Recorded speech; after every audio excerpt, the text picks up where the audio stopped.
Hi students, आज मैं आप लोगों को बताने वाला हूँ classification of numbers. Classification of numbers, classifications का मतलब होता है वर्गीकरण, ऑफ का मतलब होता है का, नंबर्स का मतलब होता है संख्याओं का वर्गीकरण। ठीक है, तो पहले देख लेते हैं कि नंबर्स जो होते हैं कितने प्रकार के होते हैं। तो पहला जो होता है वो होता है रियल नंबर्स। पहला क्या होता है? रियल नंबर्स होता है।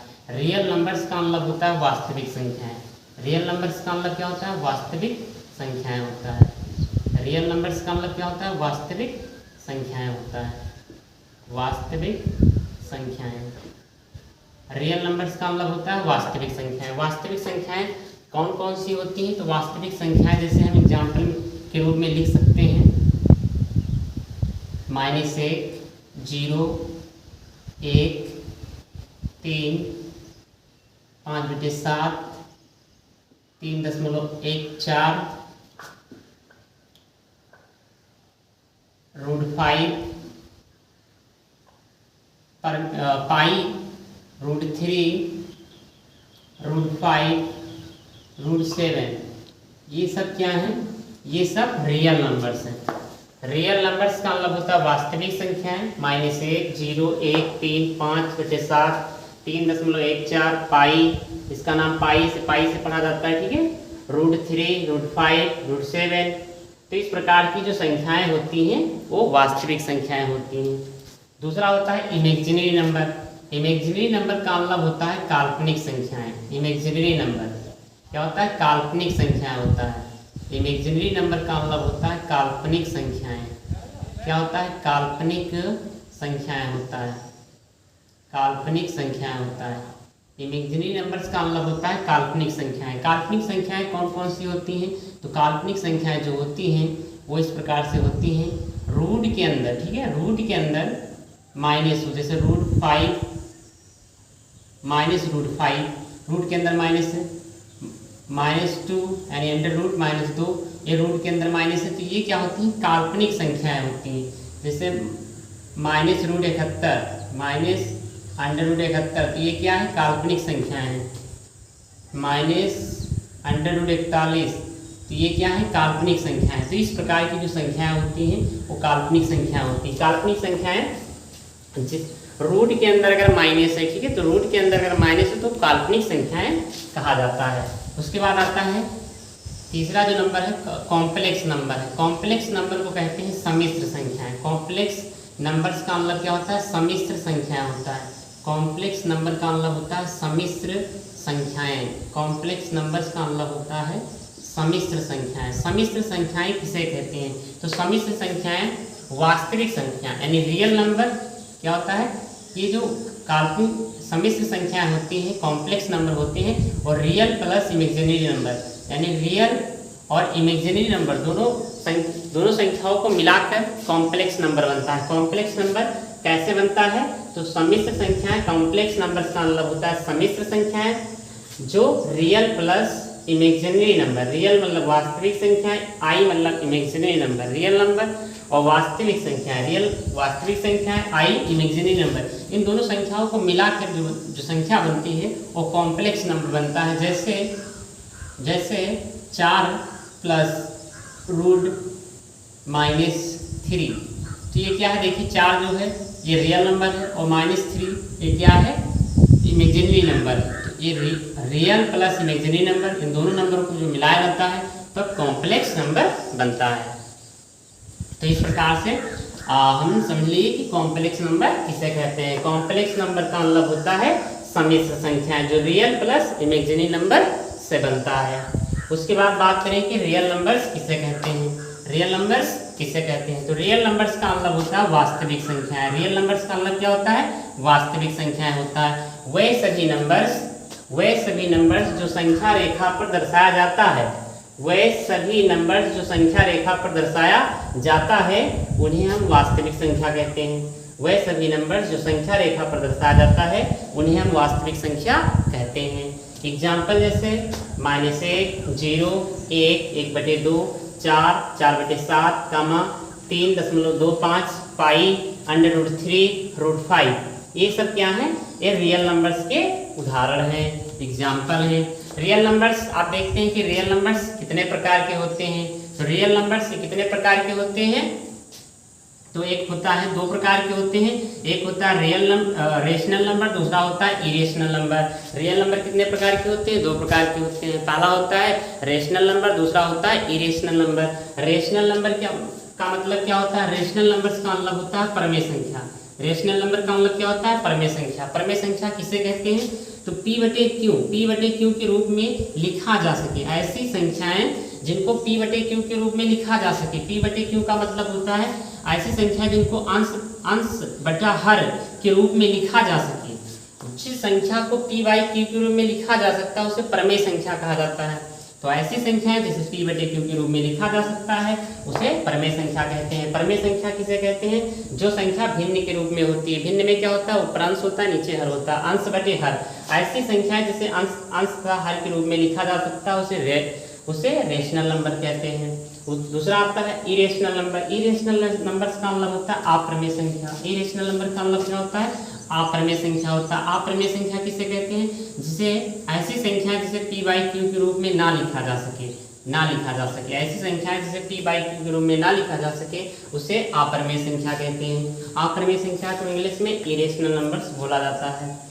जैसे इरेशनल नंबर्स के एग्जांपल, जैसे रूट के अंदर कोई भी आभाज्य संख्या तो वो इरेशनल नंबर्स होती है। इरेशनल नंबर्स मतलब आभाज्य संख्या होती है। और पाई भी एक अप्रमेय संख्या होती है। √3, √2, √7, √5 ये सब क्या है? अप्रमेय संख्याएं हैं।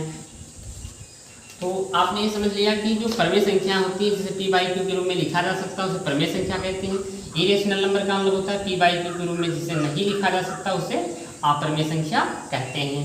उसके बाद इसमें अगर हम बात करें कि अगर कोई भी संख्या है 4/3, 5/7, तो इनका यानी जो ये सभी परमेय संख्याएं होती हैं 4/3, 5/7 और 0/1, 7/6, तो ये सब क्या है? परमेय संख्या होती है। परमेय संख्या का अगर व्यक्तकर्म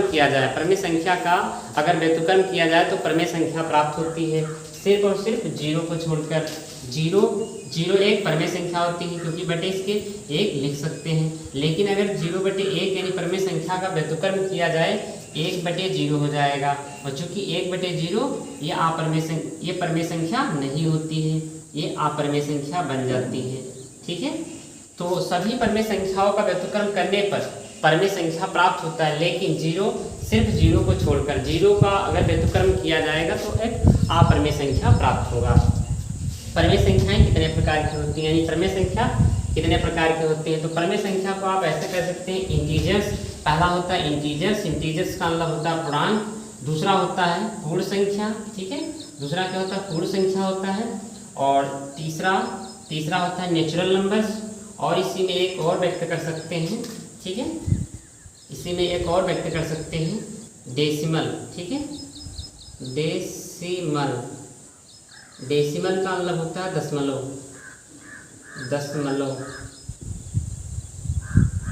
नंबर्स। ठीक है, डेसिमल नंबर्स। तो पहला होता है डेसिमल नंबर्स, दूसरा होता है इंटीजर्स नंबर मतलब पूर्णांक, तीसरा होता है होल नंबर जिसे पूर्ण संख्या बोलते हैं, चौथा होता है नेचुरल नंबर्स। ठीक है, तो परमेय संख्या आपने समझ लिया कि डेसिमल होता है, उसके बाद डेसिमल मतलब दशमलव होता है, इंटीजर्स मतलब पूर्णांक होता है, होल नंबर्स मतलब पूर्ण संख्या होता है, और नेचुरल नंबर्स का मतलब प्राकृतिक संख्या होता है। उसके बाद दशमलव, जैसे इसके एग्जाम्पल की अगर हम बात करें तो इसमें एग्जाम्पल में लिख सकते हैं 4.8, 3.44, 3.2, रिकरिंग 4.1, 2, 4, 5, 6, 7, 3, इस प्रकार से ये क्या होती हैं? दशमलव होते हैं। इंटीजर्स का मतलब पूर्णांक होता है, पूर्णांक 0, -1, -2, -3 ये अनंत तक जाता है, +1, +2 ये भी अनंत तक जाता है। तो ये क्या होते हैं? धनात्मक संख्या और ऋणात्मक संख्या और बीच में 0 होता है, तो इसको कहते हैं पूर्णांक। ठीक है, उसके बाद आता है कि परमेय संख्या में होल नंबर्स का मतलब होता है पूर्ण संख्या। तो इसमें 0, 1, 2, 3, 4, 5, 6, 7, 8 ये भी अनंत होता है। तो सबसे छोटी अगर पूर्ण संख्या बोला जाएगी, सबसे छोटी पूर्ण संख्या कौन सी होती है? तो 0 होती है। सबसे छोटी पूर्ण संख्या कौन सी होती है? 0 होती है। 0 की खोज किसने की थी? आर्यभट्ट ने की थी। 0 की खोज किसने की थी? आर्यभट्ट ने की थी। तो जीरो की खोज आर्यभट्ट ने की थी। और सबसे छोटी पूर्ण संख्या कौन सी है, तो जीरो है। उसके बाद प्राकृतिक संख्या की अगर बात करें, प्राकृतिक संख्या का मतलब होता है नेचुरल नंबर्स। नेचुरल नंबर्स का मतलब होता है प्राकृतिक संख्या। प्राकृतिक संख्या 1 2 3 4 5 6 ये भी डॉट डॉट डॉट डॉट अनंत तक होती हैं। अगर पूछा जाए सबसे छोटी प्राकृतिक संख्या कौन सी होती है, तो इसमें सबसे छोटी प्राकृतिक संख्या कौन सी होती है, सबसे छोटी प्राकृतिक संख्या, सबसे छोटी प्राकृतिक संख्या। तो सबसे छोटी प्राकृतिक संख्या जो होती है वो 1 होती है। और यहाँ पर पूछा जाए कि सबसे छोटी पूर्ण संख्या कौन सी होती है, सबसे छोटी पूर्ण संख्या कौन सी होती है, तो 0 होती है। सबसे छोटी पूर्ण संख्या 0 होती है, सबसे छोटी प्राकृतिक संख्या 1 होती है। इसको हमने समझ लिया। अब उसके बाद बात करते हैं कि प्राकृतिक संख्याएं कितने प्रकार की होती हैं, तो इसको देख लेते हैं। नेचुरल नंबर्स क्या होता है, नेचुरल नंबर्स, नेचुरल नंबर्स यानी नेचुरल नंबर्स जो होते हैं प्राकृतिक संख्याएं कितने प्रकार की होती हैं। तो प्राकृतिक संख्याएं अगर देखा जाए कितने प्रकार की होती हैं, तो हम बात कर लेते हैं नेचुरल नंबर्स। नेचुरल नंबर्स का मतलब क्या होता है, प्राकृतिक संख्याएं होती हैं। क्या होता है, प्राकृतिक संख्याएं होती हैं। प्राकृतिक संख्याएं होती हैं। नेचुरल नंबर्स का मतलब क्या होता है, प्राकृतिक संख्याएं होती हैं। कितने प्रकार की होती हैं देख लेते हैं। पहला होता है कंपोजिट नंबर, कंपोजिट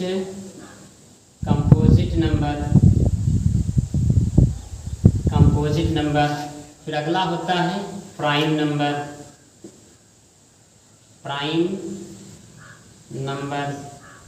फिर अगला होता है प्राइम नंबर। उसके बाद अगला होता है इवन नंबर, इवन नंबर। फिर अगला होता है ओड नंबर, ठीक है। तो कंपोजिट नंबर का मतलब क्या होता है, कंपोजिट नंबर का मतलब होता है भाज्य संख्याएं। कंपोजिट नंबर्स का मतलब क्या होता है, भाज्य संख्याएं होता है। कंपोजिट नंबर्स का मतलब क्या होता है, भाज्य संख्याएं होता है। कंपोजिट नंबर्स का मतलब क्या होता है, भाज्य संख्याएं होता है। भाज्य संख्या किसे कहते हैं, तो भाज्य संख्या किसे कहते हैं, ऐसी संख्या जिसके फैक्टर कहते हैं। कंपोजिट नंबर्स का मतलब होता है भाज्य संख्या किसे कहते हैं, तो ऐसी संख्या जिसके फैक्टर 3 या 3 से अधिक, यानी ऐसी संख्या जिसके फैक्टर जो होने चाहिए 3 या 3 से अधिक होते हैं, तो उसे कहते हैं भाज्य संख्या।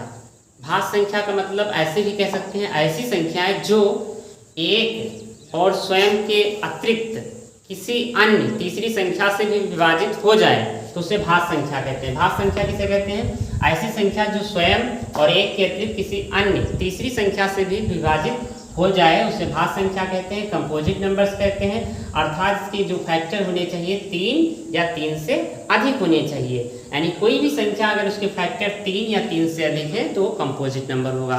कंपोजिट नंबर का मतलब होता है भाज्य संख्या। जैसे अगर हम इसमें एग्जाम्पल की बात करें, इसमें एग्जाम्पल में कौन सी संख्याएं हो जाएंगी, तो इसमें देखिए अगर इसमें 4 ले लेते हैं, तो 4 के अगर फैक्टर निकालें तो 4 के फैक्टर 4 ये किससे कट जाएगा, तो 4 जो होगा वो 1 से कट जाएगा, और किससे कट जाएगा, 2 से कट जाएगा, और 4 किससे कटेगा, 4 से कट जाएगा। यानी इसके जो फैक्टर है 4 के फैक्टर कितने हैं, 1 है, 2 है, 4 है। कितने फैक्टर हो गए, 1 2 3, 4 के 3 फैक्टर हैं। यानी 4 जो है 1 से भी विभाजित हो जाएगा, 2 से भी विभाजित हो जाएगा, 4 से भी विभाजित हो जाएगा।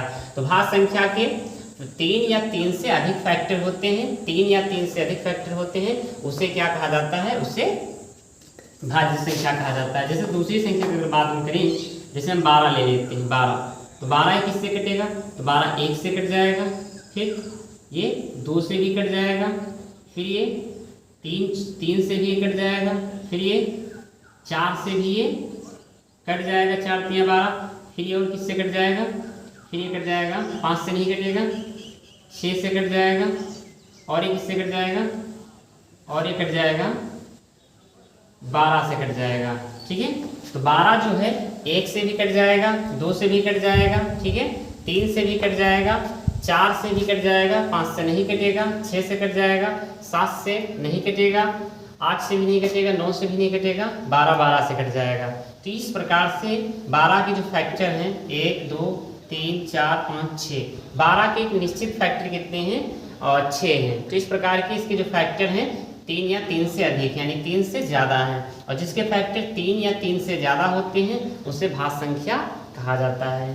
तो इस प्रकार से हमने समझ लिया कि भाज्य संख्या किसे कहते हैं। भाज्य संख्या का मतलब होता है ऐसी संख्या जिसके फैक्टर 3 या 3 से अधिक होते हैं उसे भाज्य संख्या कहा जाता है।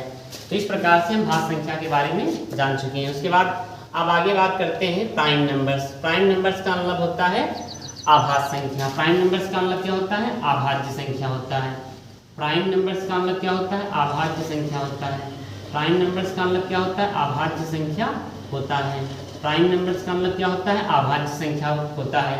इसकी जो डिफिनेशन होगी इस किस प्रकार से हो जाएगी, केवल और केवल इसके जो फैक्टर होने चाहिए, इसके जो फैक्टर होने चाहिए वो केवल और केवल कितने होने चाहिए, केवल और केवल 2 होने चाहिए। केवल 2 गुणनखंड, ठीक है, केवल 2 गुणनखंड, केवल 2 गुणनखंड। ऐसी संख्या जिसके केवल 2 गुणनखंड हैं, ऐसी संख्या जिसके केवल 2 गुणनखंड हो उसे बोला जाता है प्राइम नंबर्स। प्राइम नंबर्स का मतलब होता है आभाज्य संख्या। तो ऐसे नंबर जिसके फैक्टर केवल और केवल 2 गुणनखंड होते हैं, इसके फैक्टर 2 होते हैं, उसे आभाज्य संख्या कहा जाता है। या फिर आभाज्य संख्या को ऐसे भी व्यक्त कर सकते हैं कि आभाज्य संख्या किसे कहते हैं, ऐसी संख्या जो स्वयं और एक के अतिरिक्त, ऐसी संख्या जो स्वयं और एक के अतिरिक्त किसी अन्य तीसरी संख्या से विभाजित ना हो उसे आभाज्य संख्या कहा जाता है। ऐसी संख्या जो एक और स्वयं के अतिरिक्त किसी अन्य तीसरी संख्या से विभाजित ना हो उसे आभाज्य संख्या कहा जाता है। जैसे इसमें अगर हम बात करें तो 2 3 5 7 11 13 17 19 23 29 31 37 41 43 47 53। तो इस प्रकार की जो संख्याएं हैं कौन सी हैं, आभाज्य संख्या। इसके अगर जो फैक्टर निकाले जाए, सबसे पहले अगर हम इसके फैक्टर निकाले जाएं, अगर 2 के फैक्टर निकाले जाएं, 2 के फैक्टर ये किसके कितने फैक्टर हो जाते हैं, तो 1 से कट जाएगा और 2 से कट जाएगा। तो इसके कितने फैक्टर हुए, 2। तो आभाज्य संख्या का मतलब होता है कि इसके फैक्टर कितने होने चाहिए, 2। ऐसी संख्या जिसके फैक्टर 2 है उसे आभाज्य संख्या कहते हैं। ठीक है, इसी प्रकार से अगर हम 7 के फैक्टर निकालें, 7 के फैक्टर, तो 7 किससे कटेगा, 7 1 से कट जाएगा और किससे कट जाएगा, 7 से कट जाएगा। तो इस प्रकार से इसके 2 फैक्टर हैं। इसी प्रकार से हम 11 के निकालें तो 11 1 से कट जाएगा, तो 11 स्वयं से कट जाएगा, इसके भी 2 फैक्टर हैं। इसी प्रकार से अगर हम 13 का निकालें तो 13 1 से कट जाएगा, 13 से कट जाएगा, इसके भी 2 फैक्टर हैं। इसी प्रकार से अगर हम 17 का निकालें तो 17 1 से कट जाएगा और 17 यानी स्वयं से कट जाएगा। तो ऐसी संख्या जो स्वयं और एक, ऐसी संख्या जो स्वयं और एक के अतिरिक्त किसी यानी संख्या से ना कटे उसे आभाज्य संख्या यानी प्राइम नंबर्स बोलते हैं। इसके फैक्टर होते हैं केवल और केवल 2 होते हैं। इवन नंबर्स आ जाता है आगे। इवन नंबर्स का मतलब होता है इवन नंबर्स का मतलब होता है सम संख्या। इवन मतलब सम। इवन नंबर्स का मतलब क्या होता है, सम संख्या होता है। इवन का मतलब होता है सम संख्या। इवन नंबर्स का मतलब होता है सम संख्या। सम संख्या किसे कहते हैं, इवन नंबर्स का मतलब होता है सम संख्या। सम संख्या किसे कहते हैं, तो सम संख्या का मतलब होता है सम संख्या जैसे 2 4 6 8 6 8 ये भी अनंत संख्याएं होती हैं, तो इसे सम संख्या कहते हैं। ऐसी संख्या, सम संख्या की परिभाषा होती है, सम संख्या किसे कहते हैं, ऐसी संख्या जो 2 से विभाजित हो जाती हैं। ऐसी संख्याएं जो 2 से विभाजित हो जाती हैं उसे क्या कहा जाता है, सम संख्या कहा जाता है। तो ऐसी संख्याएं जो 2 से विभाजित हो जाती हैं उसे सम संख्या कहा जाता है।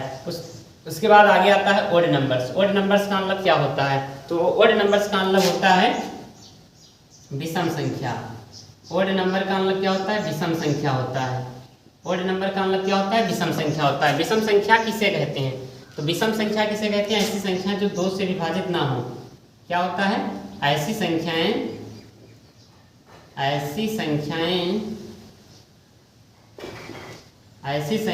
जो 2 से विभाजित ना हो। ऐसी संख्याएं जो 2 से विभाजित ना हो। ऐसी संख्याएं जो 2 से विभाजित ना हो।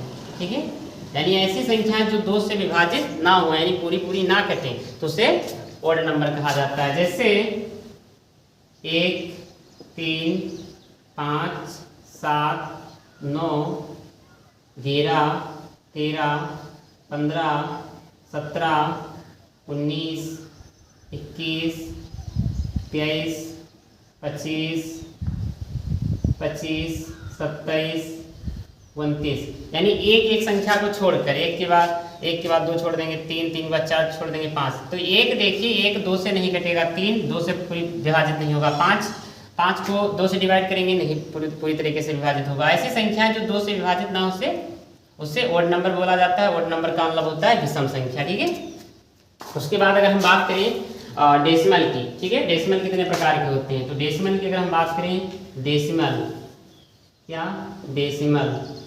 डेसिमल नंबर्स, तो डेसिमल नंबर्स का मतलब होता है दशमलव संख्याएं। ठीक है, दशमलव संख्याएं।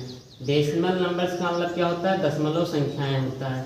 डेसिमल नंबर्स का मतलब क्या होता है? दशमलव संख्या होता है। ये कितने प्रकार के होते हैं? तो ये 2 प्रकार के होते हैं। कितने प्रकार के होते हैं? 2 प्रकार के होते हैं। 2 प्रकार के होते हैं। एक टर्मिनेटिंग डेसिमल होता है। टर्मिनेटिंग डेसिमल कौन होता है? टर्मिनेटिंग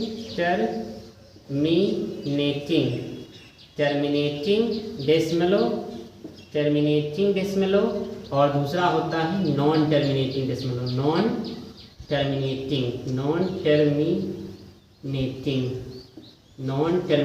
डेसिमल, यानी डेसिमल जो होते हैं कितने प्रकार के होते हैं? 2 प्रकार के होते हैं। एक होता है टर्मिनेटिंग डेसिमल, दूसरा होता है non terminating decimal. Terminating decimal का मतलब होता है शांत दशमलव। क्या होता है? शांत दशमलव होता है।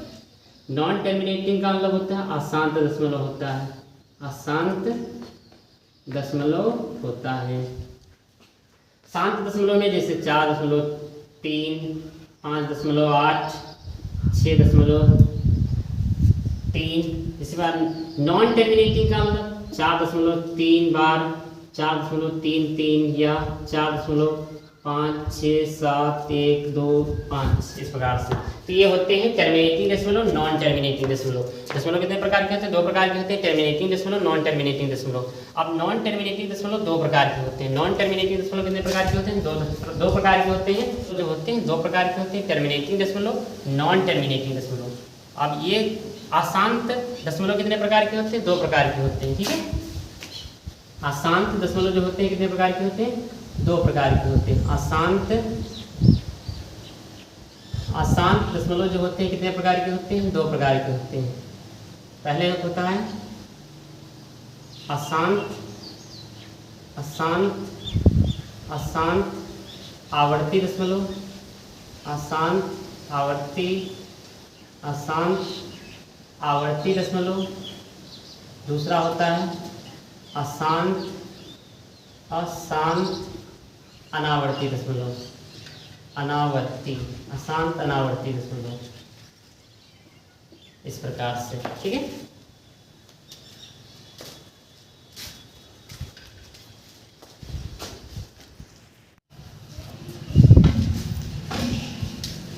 हाय स्टूडेंट्स, आज मैं class 10th chapter number 1 exercise J1 है। निम्नलिखित संख्याओं के अभाज्य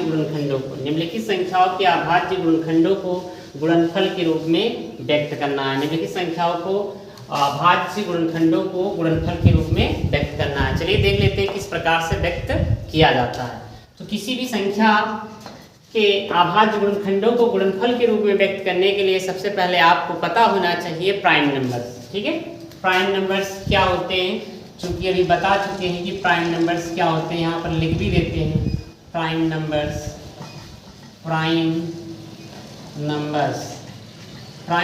का मतलब होता है अभाज्य संख्याएं। क्या होता है?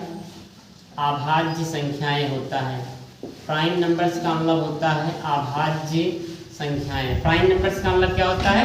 अभाज्य संख्याएं होता है। कौन कौन सी अभाज्य संख्या होती हैं? 2, 3, 5, 7, 11, 13, 17, 19, 23, 29, 31, 37। तो ये सब क्या होते हैं? प्राइम नंबर्स होते हैं। प्राइम नंबर्स का मतलब अभाज्य संख्याएं होती हैं। ठीक है, तो इसमें सबसे छोटी जो प्राइम नंबर होती है, सबसे छोटी अभाज्य संख्या होती है वो 2 होती है। ठीक है, तो इस प्रकार से सबसे पहले गुणनखंड निकालने के लिए सबसे पहले क्या करेंगे? सबसे पहले 2 से चेक करेंगे। 2 से जब संख्या नहीं कटेगी तब उसके बाद 3 से हम चेक करेंगे। 3 से जब विभाजित नहीं होगी तो 5 से, 5 से जब चेक नहीं कटेगी तब हम 7 से चेक करेंगे। इसी प्रकार से करते जाएंगे। ठीक है, तो सबसे पहले देख लेते हैं 140 के अभाज्य गुणन 140 के फैक्टर निकालने हैं, उसके बाद गुणनफल के रूप में व्यक्त करना है। तो सबसे पहले लिखेंगे यहाँ पर हल 140 लिख लिया, फिर लिखेंगे बराबर 140 बराबर, यहाँ पर लिखेंगे साइड में 140 के हम फैक्टर निकालेंगे। ये सबसे पहले इसका नियम होता है कि सबसे पहले 2 से चेक किया जाता है। अगर 2 से नहीं कटेगा तब 3 से चेक करेंगे। तो सबसे पहले 2 से चेक करेंगे। तो 2 से विभाज्यता का नियम आपने पढ़ा होगा। किसी भी संख्या का इकाई अंक, किसी भी संख्या का इकाई अंक 0, 2, 4, 6, 8 है। किसी भी संख्या का इकाई अंक क्या होना चाहिए? 0, 2, 4, 6, 8। अगर किसी भी संख्या का इकाई अंक 0, 2, 4, 6, 8 है तो वो संख्या 2 से विभाजित हो जाती है। तो इसके अंत में 0 है, इसका मतलब 2 से विभाजित ये हो जाएगी। यहाँ लिखेंगे 2, 2 सत्ते 14, फिर 0, फिर ये इसके अंत में 0, 2 से कट जाएगा, 2 3 6, 1 बचेगा, 2 पंचे 10, यहाँ 35 आ गया। अब 35 चेक करेंगे क्या? 3 से चेक, 3 से विभाजित हो जाएगी। तो 35 देखेंगे, 3 का रूल होता है किसी भी संख्या का अंकों का योग अगर 3 से विभाजित हो जाता है तो संख्या 3 से विभाजित हो जाएगी। तो यहाँ 5 और 3 जोड़ेंगे, 5 3 8 होता है। 8 चूंकि 3 से विभाजित नहीं होगा इसलिए यह संख्या 3 से विभाजित नहीं होगी। तो 3 से विभाजित नहीं होगी तो 5 से चेक करेंगे। 5 से विभाज्यता का क्या नियम होता है? तो 5 से विभाज्यता का नियम होता है, 5 से विभाज्यता का नियम होता है किसी भी संख्या का इकाई अंक 0 या 5 है, किसी भी संख्या का इकाई अंक 0 या 5 है तो संख्या 5 से विभाजित हो जाती है। इसके अंत में 5 है तो ये 5 से विभाजित हो जाएगी। यहाँ लिखेंगे 5, 5 सत्ते 35। अब 7 आ गया तो 7 से कट जाएगा, 7 एकम 7। यहाँ पर 140 के फैक्टर कितने आए? 2 × 2 × 5 × 7। तो यहाँ पर लिखेंगे अतः 140 के अभाज्य गुणनखंड गुणनफल बराबर 2 × 2 × 5 × 7। इसको लिख सकते हैं 2 की घात 2, 2 कितनी बार है? 2 बार है तो 1 2, 2 की घात 2 लिख देंगे, 5 × 7 आंसर।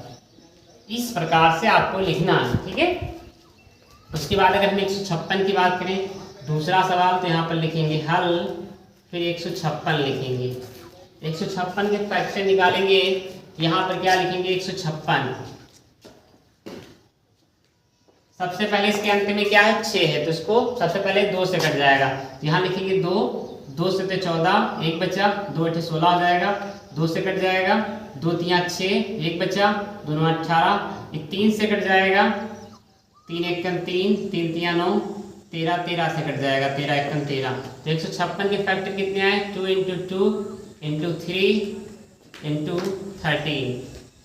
लिखेंगे अतः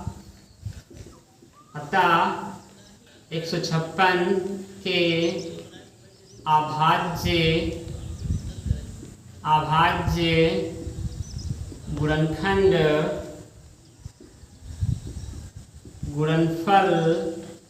बराबर